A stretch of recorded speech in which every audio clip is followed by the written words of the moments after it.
best recording settings for OBS Studio. Hey guys, welcome back. In this video, we're gonna go into something that we are using here personally, and that is OBS Studio. So optimal OBS Studio settings can be a pivotal point of the video quality that you generate. So in today's guide on setting up OBS Studio, we are going for top-notch screen recording and mic capture. Whether you're a content creator, educator, or just someone wanting to record their screen activities, getting the right settings in OBS can make a world of a difference.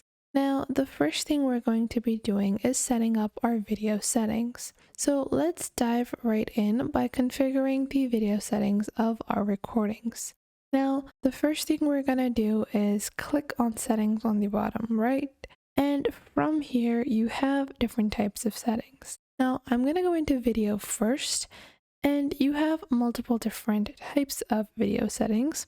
So one thing to keep in mind is that your canvas or your canvas resolution should usually match the resolution of your screen. So if your screen is a larger screen, you're going to opt for that. At least make sure the aspect ratios are matching. Now, after that, you can go into your output scale resolution, and for that, you can always select 1920 by 1080p. Now, don't forget to set your desired frames per second to 60. 30 is alright for most situations, but for some people, they might want increased FPS. For that, I like to keep it at a 60. Now, you also have a downscaled filter, which is going to sharpen up the video quality, which I like to keep at l'encourse. Now, after that, you have to set up your audio on OBS. So for that, click on audio over here, and now we are going to optimize our audio setup. So let's optimize the encoder settings for smooth recording without overloading our system. Now, if your CPU is robust, opt for the X264 encoder. So that is something a lot of PCs can handle nowadays. However, if you're using, alternatively, if you are using those with Nevada GPUs, those can benefit from the NVENC encoder for a better performance. You will be able to see some general settings over here, as well as some hotkeys that you can also enable or disable. You also have desktop audio options that can also be helpful to set up. Make sure that you also set your decay rate to fast and your peak meter type to sample peak. You can also have hotkeys that enable push to mute and push to talk options, which can be great for easy access to mute your microphone. Now, after that, you also have to go into your general settings, which allows you to actually set up a lot of the basics on your OBS recordings. So first off, you have your basic themes. That really doesn't matter.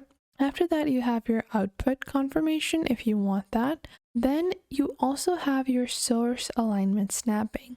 So for this, keep this enabled and snap sources to the edge of your screen and snap sources to these edges of other sources.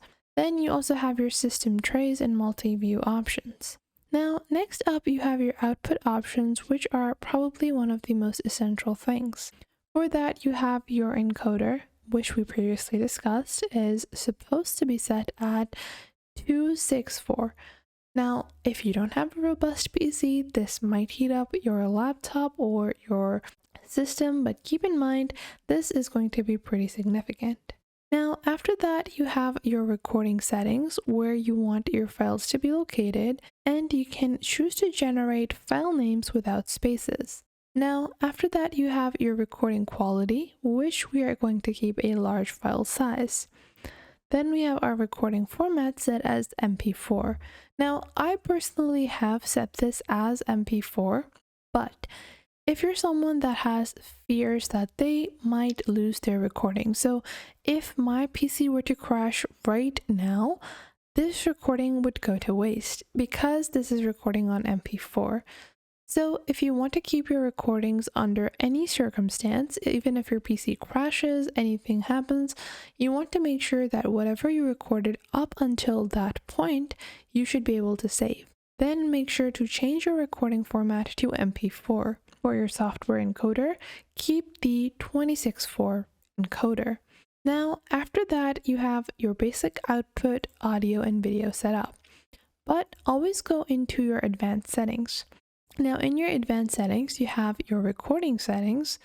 Then you also have your general settings and video settings. So for video settings, always keep the NV12 and the 706 color space. Now, after these basic settings, you can click on OK and then proceed to the rest of your OBS. Now, this is not just one section of OBS to edit the settings. We're gonna edit more. So to further make sure our recordings are smooth and seamless, you're gonna add your display over here. And from here, you can add whatever display you want. I have already added our display capture, and you will be able to see the built-in Retina display. If you have multiple different displays connected, you are going to choose the display that you want to record. Then you also have filters that you can apply, as well as display properties. So I'm going to click on display properties and you will see the display and then the crop if you have one. So you can choose to crop your display to only the particular window that has been opened in the front. You can also choose a manual crop, so if I don't want the sides to appear, if I don't want something from the top to appear, you can choose to crop that out as well. Then you have the option of whether or not you want to show your cursor. A lot of people do prefer to keep this on, but some people might not want the cursor within their recordings, so you can turn it off if you like as well. Then just click on OK. Now these are just your display settings. After that, for a seamless recording, you also want to make sure you have good audio settings. So for that, click on settings on your item or below your mic settings, and then click on properties. So in your properties, choose the mic that you want to use. And then after that, click on settings once more and click on filters. Now from here, you're going to click on the plus icon on the bottom left and then add noise gate, noise suppression, gain, compressor, and limiter. Once you add all of these filters, make sure to adjust your noise gate to 32 decibels and open threshold in noise gate to 26 decibels. Now, you can alter this according to your mic. Obviously, it's going to vary for you. Then add noise suppression, which we have set at good quality. Then set your gain at 5.50. Then you're gonna set your compressor. Now our compressor threshold is set at the default values. After that, you're gonna set your limiter. Always keep in mind that your gain and limiter should be opposite values. So our gain is 5.50 and our limiter is minus 5.50.